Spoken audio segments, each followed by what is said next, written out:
This artist comes from the Bay Area, and I just want to say I've been a huge fan of this artist for many, many years.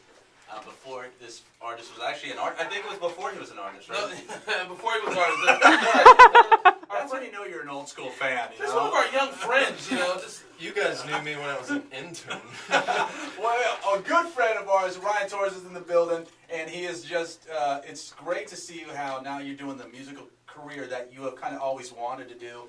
Your record's on iTunes, it's doing well.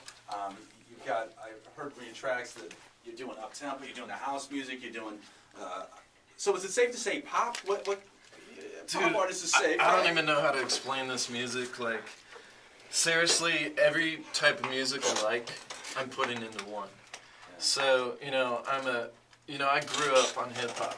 Yeah. I grew up on rock. Yeah. I was back with you guys way back in the day up in San Francisco when we were all working at the same radio station, and I got into house at that time too.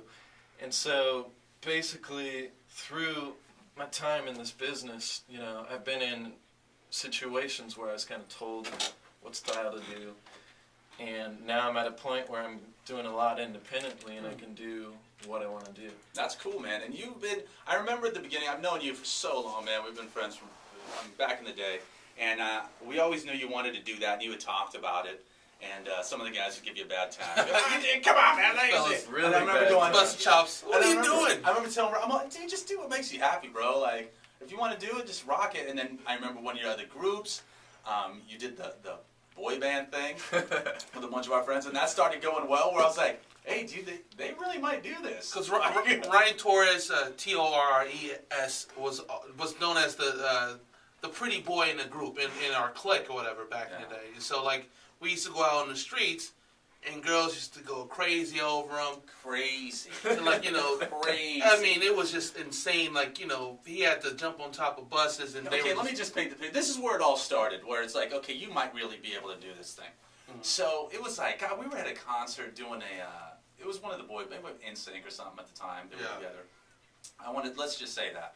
That's probably what it was. So we're in the parking lot, and there's thousands of girls there, and everyone's pumped for the show. And we're working for a radio station that had like a tour bus, chartered type bus, where all the jocks would roll in, kind of like a tour bus. And we would all roll in as DJs and set up DJs and perform in the parking lot or whatever. And it was Ryan, you're right here, and a few of the other guys, who like David and Todd and all these guys. They're all good-looking dudes, and Showbiz gave them a name. So yeah, this is the next big deal right here. Showbiz, Mr. DJ's sarcastic, And then ladies. So about 6,000 girls were trying to attack these guys, and I'm not even lying. It was like I've never seen. All of a sudden, you would have thought these guys were in sync.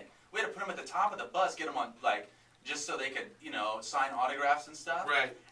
And then the tour bus started shaking because it was going side to side. So they had to get security guys. And I'm laughing this whole time. Showbiz is giggling. He's on the mic. You're going, and I'm laughing, going, dude, like, these guys might do something. There was no music, no nothing. These guys didn't even have a single out. And there was about 6,000 girls attacking them like they were in sync. And I was like, okay, hey, Ron, dude, you guys should really do this. There's something here, buddy. And then you guys did. You put an album out, and then that kind of started the whole career. And here you are now, solo artist. You finally dumped all those guys because you didn't like them. And you forgot about them. And you're like, hey, let me, cut the fat off this thing and get this moving. was the quote-unquote Timberlake of the group, Yeah, right. And I'm not trying to knock any of the other guys, but you were the only one who really was serious about it. And there was guys like, David who were in it. And then you realize David came to me and said, hey, man, I'm in this group. I don't know how to sing or dance. I'm slim. I'm good looking, yeah, but I can't sing or dance. Ryan's over here dancing and singing and wants to do it. I got to cut out of the group, So, and then, Ryan, now you're doing your solo thing. Not to talk about the past, but now that's where it all started. So now it's so funny. so now you took it serious. Now your single's on iTunes. You're doing big things. We want to say we're really proud of you, and that's why we're like, dude, come on the show. Yeah. Let's play a little bit of the music. Your career is starting to just kind of explode. You're working with these top producers and musicians and stuff like that. So let's play a little bit of music. Is that cool, dude? Sounds good. Sorry to keep talking. Let's just get to the music.